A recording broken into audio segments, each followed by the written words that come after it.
This is Boxing Tickets NI in association with SB Sports Chaco. We're delighted to be joined once again by the main man, Kevin Cronin. How are you, mate? All good, man. What's happening? All's fantastic. The weather's nice and sunny here in Belfast today. I guess you'll not really be able to enjoy too much of the sunshine. You're a week out from your fifth pro fight. Is it sort of starting to hit home yet that you're back in the ring? I know we've obviously spoke a few times between June of last year and now, but until you sort of put the gloves on next Saturday night, you probably maybe still don't feel like you're fighting yet. Yeah, look, it is what it is. I have a fight coming up. I wouldn't say it's hit home. I feel kind of more experienced anyway, all along, with all the sparring and all the camps we've put through. It just feels like I've never been out of the ring.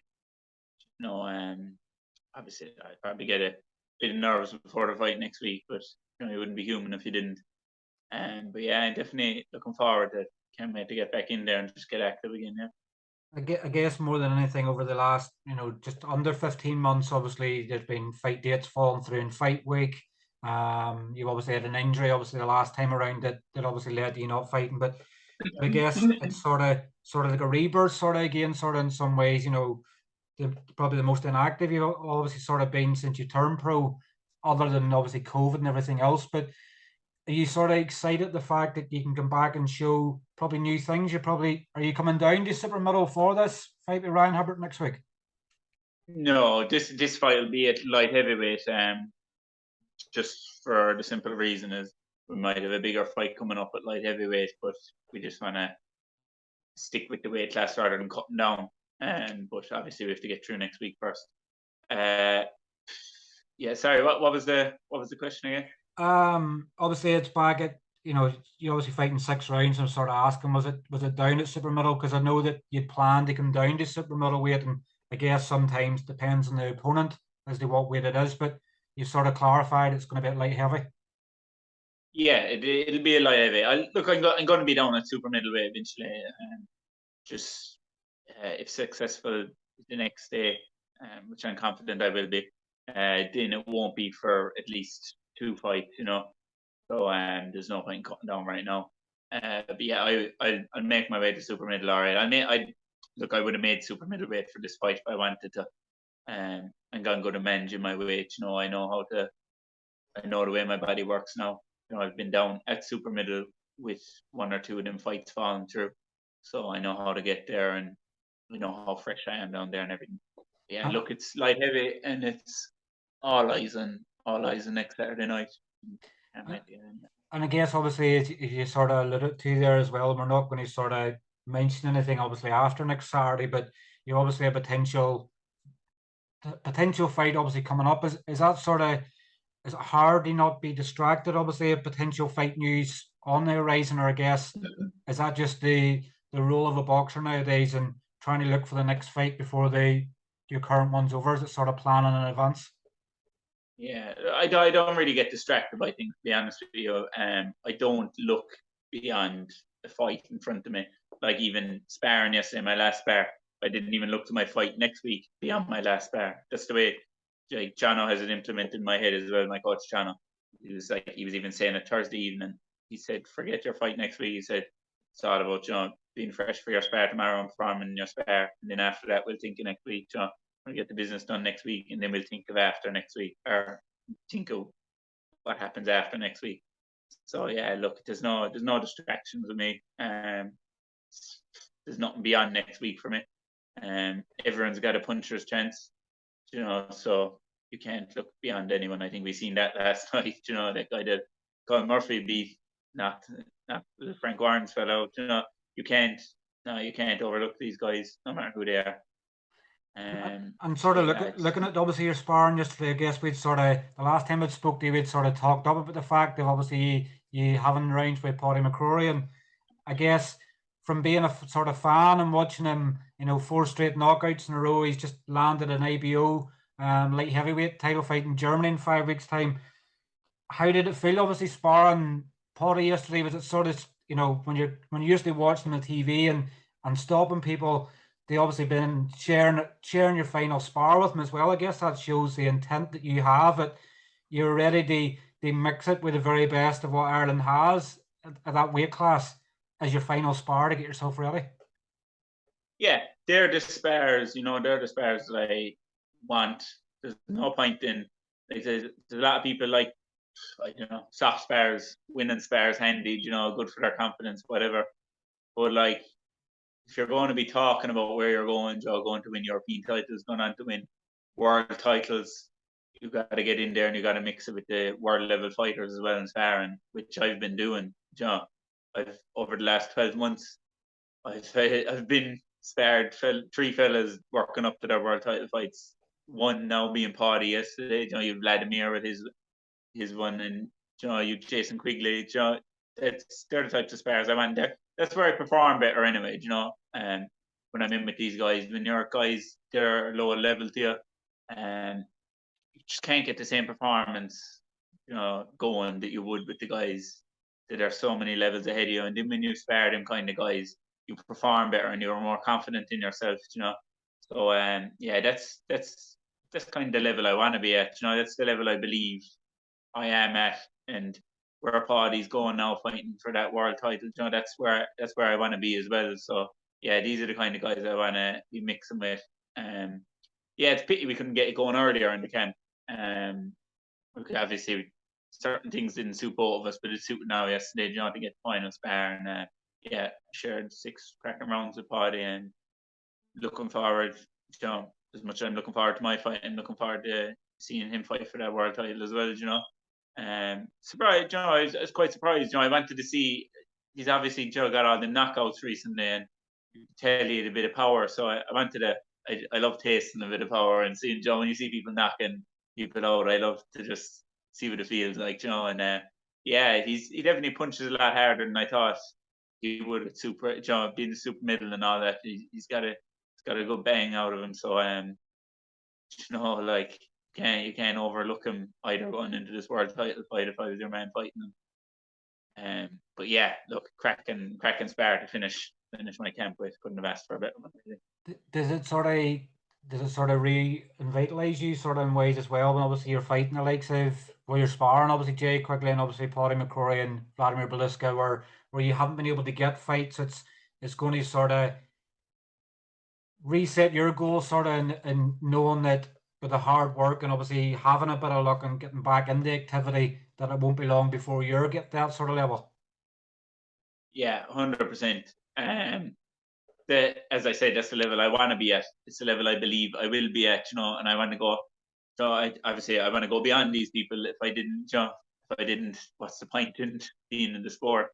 But yeah, definitely, that's the level where I want to stick now. That's where I want to be, kind of getting to over the next 2 or 3 years. Getting into them big title fights. I want to. Obviously, I'm craving a title fight this year. I just really want to get something on my waist. Bit disappointing, all right, that I've been helping people towards their title fights and helping people towards fighting on Sky Sports. With sparring over the last 12 months, and I couldn't even get a fight my own. But look, that's all. That's just money in the bank. Like it's bagging them rounds, bagging the experience, and then when it comes fight night, it's just a whole different animal. And that's why I look forward to next week more, because it's just completely different. And going on like as well, I'm looking forward to it because my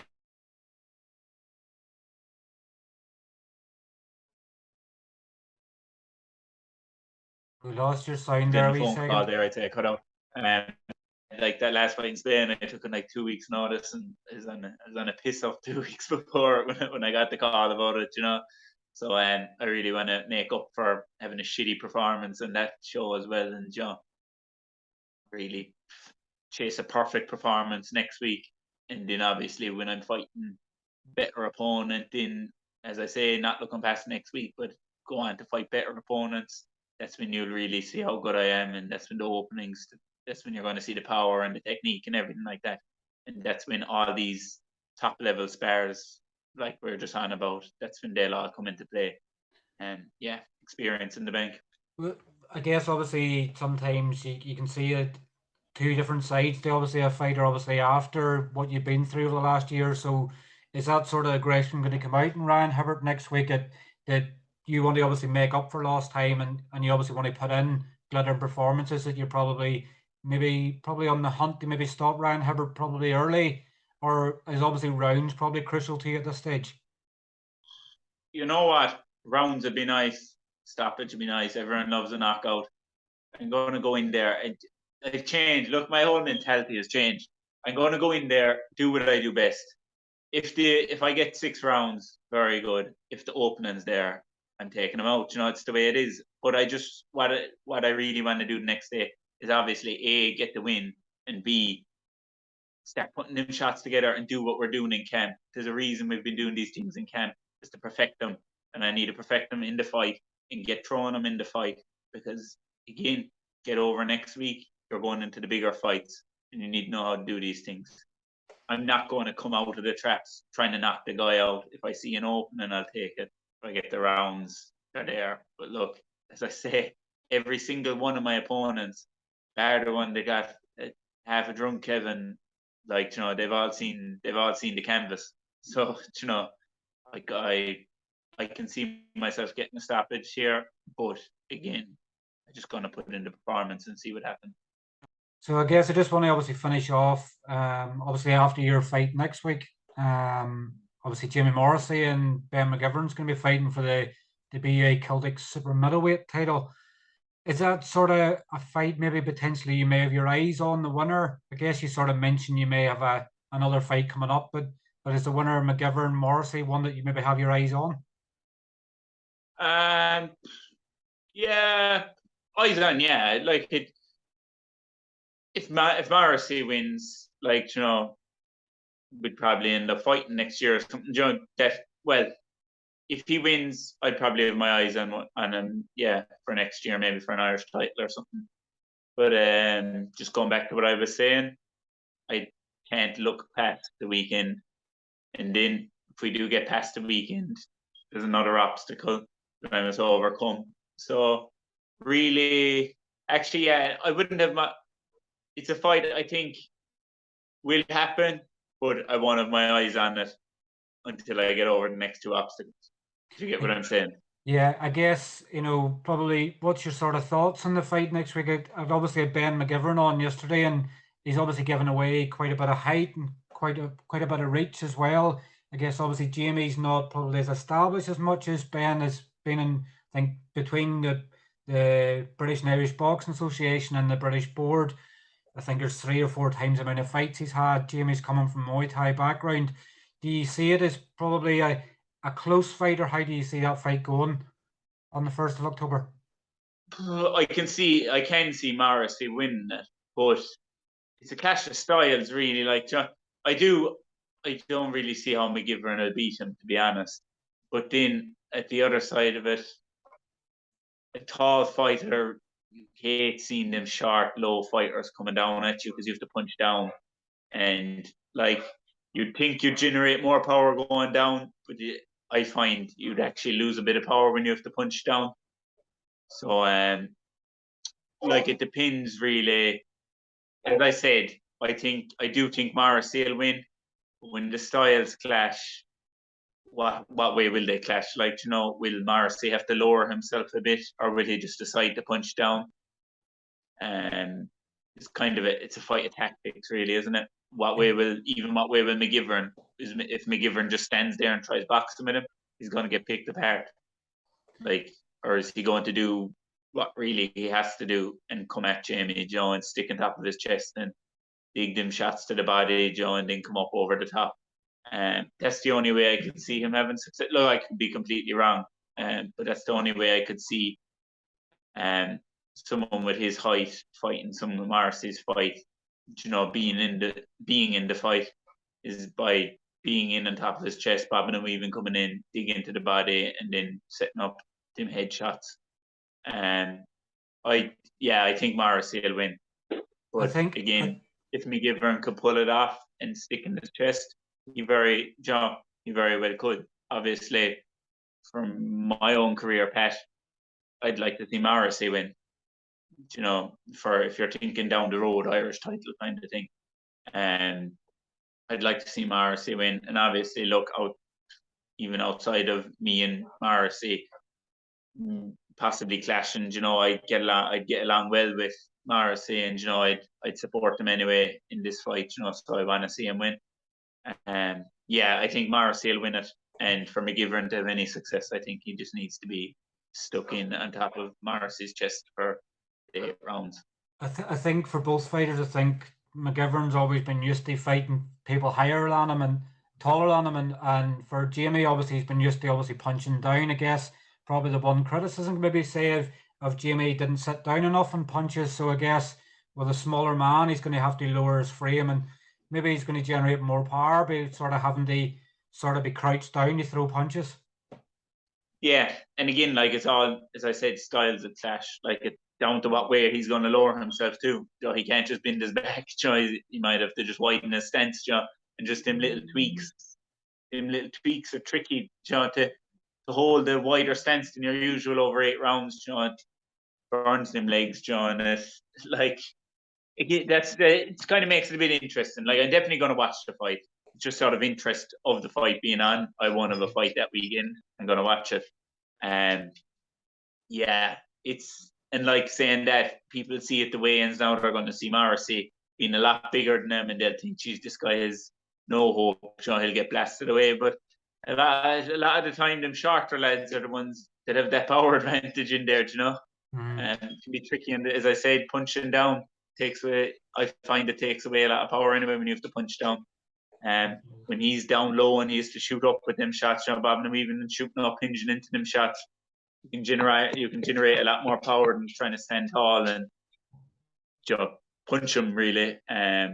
But if Morrissey keeps McGivern at the end of his punches, I think it could be a long night for McGivern. But if Morrissey leaves him in on top of his chest, it could be a long night for Morrissey. So it's a stash of styles. I'm going to pick Morrissey. I think he's going to come out on top. Yes, but it's down to what way who lets who set their tactics. Like, I guess for your insight, obviously you want to be able to fight for an Irish title, and obviously you need a dance partner for that. So you're always going to be rooting for Jamie, regardless. Obviously, you're always going to root for an Irish fighter as well. But obviously, it's for your own dreams of obviously fighting for an Irish title. You probably need to have Jamie coming through that to potentially set that fight up. Yeah, like you'd think it'd be kind of a no-brainer if he wins that, and if I go on and get over my next 2 obstacles, even if we had a fight or two between depends what happens. You know, at least you'd know that fight's there. You know, but let's say, you know, touch wood. But if one of us lost, it upsets everything really. Like, you know, yeah, for our sake, we both need to win our next few fights. And obviously, we also want to thank you for coming on. Obviously, we know you're 7 days out from your fight in Manchester. I'm sure you'll be obviously an excited person, obviously in victory, obviously next week, obviously after you've been through so much, you know, over the last 16, 17 months. And obviously, I'm sure we'll look forward to obviously hearing your potential news and after obviously your fight next week as well. But we want to thank you, for coming on. Obviously, all the very best of luck for next week, and I'm sure we'll catch up with you soon, Kevin. Thanks very much. Look, thanks for having me. And yeah, of course, yeah, we'll be in touch next week after the weigh-ins and after the fight. And yeah, hopefully come out of it nice and successful and fresh to go again. Take 2 or 3 days off. I don't need the days off, but you got to remember, I came off an injury in my last camp from pushing through too many camps. So I'm going to take 2 or 3 days, jump in the jacuzzi and go again. Get some food into me. Thanks very much for your time and have a great weekend, Kevin. Nice one, Steve. Same to you. Cheers. Take care. Thanks. Bye-bye. Bye-bye.